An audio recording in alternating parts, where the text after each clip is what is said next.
Dis-moi, donc tu disais aussi un petit peu au début que tu es parti à Londres pour tes études. Faire des études de quoi d'ailleurs?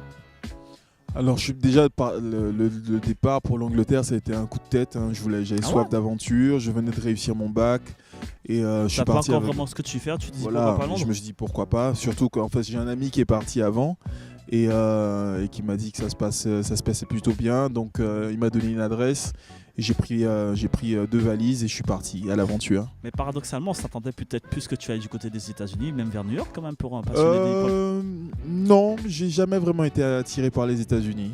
Tu vois, et puis en plus, je voulais vraiment me bercer enfin vraiment entrer dans la langue anglaise. Donc je me suis dit bon, tu vas apprendre l'anglais vraiment, tu vas en Angleterre. Et puis bon, en même temps, c'est pas trop loin de la France puisque j'ai de la famille là-bas. Donc je me suis dit bon, je pourrais quand même de temps en temps aller en France rendre visite à la famille et puis remonter sur Londres. Donc non, ça a été un choix, je peux pas dire mûrement réfléchi, mais ça a été la plus belle expérience de ma vie en tout cas. Mais on sent que quand même quand tu parles de Londres, on sent que ça a été un moment fort dans ta vie. Exactement, Ta vie humaine, ta vie artistique, on sent que c'était un moment très fort pour Ah toi. oui, parce que bon, bah, c'est là où tu te construis, tu rentres dans la vingtaine, donc tu es dans une grande ville qui bouge tout le temps, et puis là-bas, tu es au contact de personnes de cultures différentes, de religions différentes.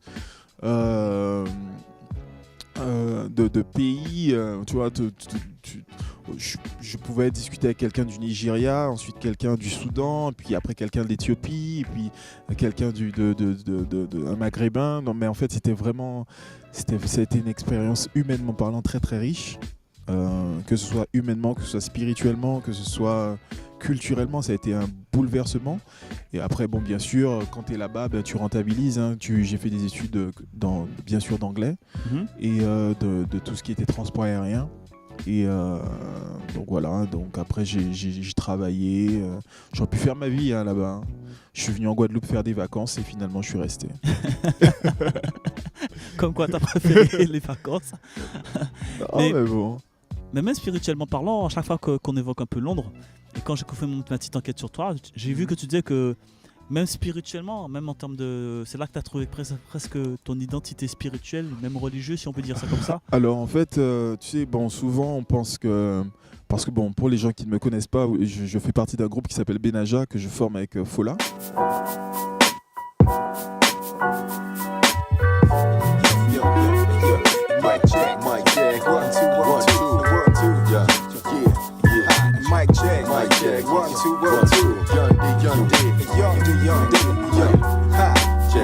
Yeah.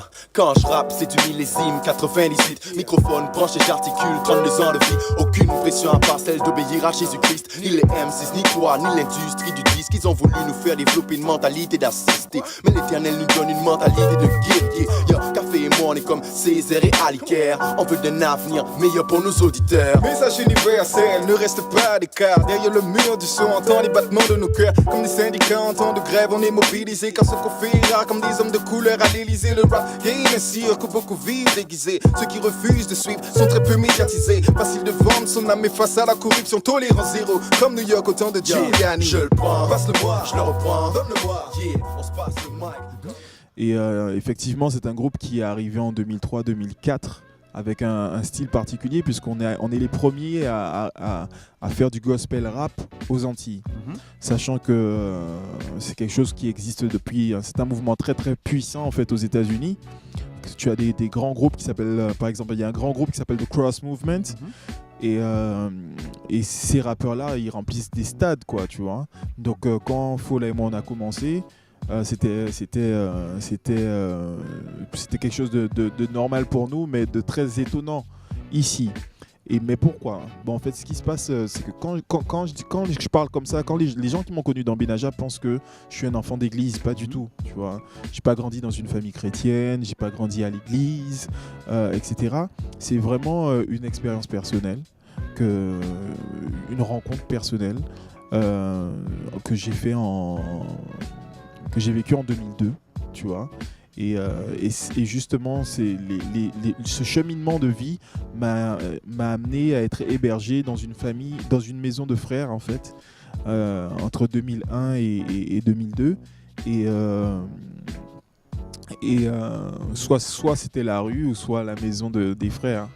Donc forcément, quand j'ai été hébergé là, j'ai vu comment les gars vivaient, j'ai commencé à lire la Bible, j'ai commencé à voir comment ils priaient, etc. Et cette vie-là m'a vraiment parlé, m'a plu. Et c'est comme ça que petit à petit, je me suis converti en fait. Et quand je suis revenu, et Fola, lui, vivait la même chose et lui est parti en Jamaïque. Où il était enseignant, et quand il est revenu au pays en 2003, on a décidé, puisqu'on était déjà dans le mouvement hip-hop, on aimait déjà le rap, on se dit c'est tout naturel, puisque le hip-hop c'est la culture du reste toi-même, tu vois. Donc on s'est dit, mais tout naturellement, pourquoi pas arriver dans le rap et parler de notre foi de manière décomplexée, quoi.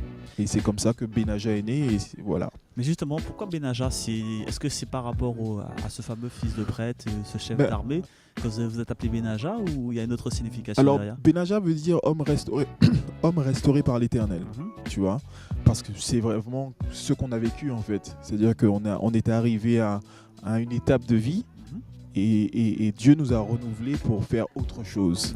D'accord. Donc Benaja, ça veut dire homme restauré par l'Éternel. Et c'est exactement ce que nous avons vécu en fait, lui et moi. Fola d'une manière particulière et moi aussi. Et c'est ce qu'on a voulu partager. On a commencé à témoigner de ça. Donc ça nous a permis de faire pas mal de choses. De faire des scènes, que ce soit ici, en France, en Martinique, en Marie-Galante, tu vois, donc voilà. Oh, c'est mignon, mais la manière dont tu parles de ton groupe Benaja, mais surtout de ton frère Fola, on voit presque qu'on dit un vieux couple, tu vois, c'est tout mignon, on sent de la nostalgie qui remonte. Fola, c'est plus qu'un ami, c'est le grand frère que j'ai pas eu, parce que je suis l'aîné d'une fratrie, et on est de la même commune, tu vois, on a grandi dans les mêmes quartiers, on a les mêmes références géographiques. On s'est rencontrés, lui et moi, dans un sound system à la fin des années 90. La première fois que je l'ai vu, il avait une bouteille de macaque à la main, une bouteille de vin blanc, et il allait rouler un spliff. Ça c'est pour les moines de ceux qui connaissent pas, c'est le macaque, oui, non. Voilà. Donc si tu veux, on était bien loin de Benaja, quoi. On était très très loin de tout ça. Et on a vécu justement cette expérience spirituelle à peu près à la même période. Ouais. Donc, mais c'est marrant en fait, quand je t'entends parler, il y a le café avant Londres, et puis il y a le café après Londres quand même. Oui. C'est deux entités totalement différentes. Totalement. C'est vraiment deux personnes en fait totalement différentes. Oui, parce que effectivement Londres m'a formé. Tu sais, la solitude. Ça permet de te reconcentrer sur toi-même. Oui, totalement. Tu sais, t'es dans un pays, tu vois, c'est une nouvelle expérience. C'est pour ça que je dis que l'expérience qui m'a le plus bouleversé, c'est vraiment ça. À Londres, j'ai tout appris. J'ai appris le travail, à travailler, à me réveiller à 4h, 5h du matin pour aller faire de la plonge, tu vois, pour pouvoir payer des factures. J'ai fait tous les petits boulots, que ce soit balayer, que ce soit faire de la plonge, que ce soit aller servir dans des chambres d'hôtel, que ce soit jusqu'à faire du télémarketing pour une banque, tu vois. Donc j'ai fait des pizzas, j'étais pizzaiolo, j'ai rangé des conserves dans des rayons, en même temps je faisais des études. Donc si tu veux, c'est une expérience très très riche pour moi, tu vois. Donc et toutes ces valeurs, la notion du travail, c'est pas en Guadeloupe que j'ai vécu ça. Tu vois, en Guadeloupe, j'avais une vie forcément très protégée. Parce que j'étais chez mes parents, je rentrais le soir, le repas était fait. Là, tu as dû vraiment apprendre à. Voilà, là j'ai dû apprendre. Voilà, et puis tu le fais dans un pays où tu connais personne. Tu repars de zéro. Tu pars de zéro. Tu vois, donc, et c'est arrivé là-bas que tu te construis, et au final, tu te rends compte que 4 ans après, tu as ton compte en banque, tu connais tout, tu sais comment l'administratif fonctionne, tu as ton numéro de sécu, etc. Tu bosses, enfin voilà, tu vois, et tu connais plein de gens. Donc au final, j'aurais vraiment pu faire ma vie là-bas, vraiment. En tout cas, je note que tu étais pizzaiolo, donc si je veux une pizza, je sais où venir. Ça, je note ça très bien. J'espère qu'elles sont bonnes quand même. Ouais, je suis plutôt pas mal en cuisine. Tu me fais peur, là. Je suis plutôt pas mal en cuisine. Ah, tu me fais peur. Faudrait que je demande à madame. Tu me fais un petit peu peur quand même. Il n'y a pas de problème.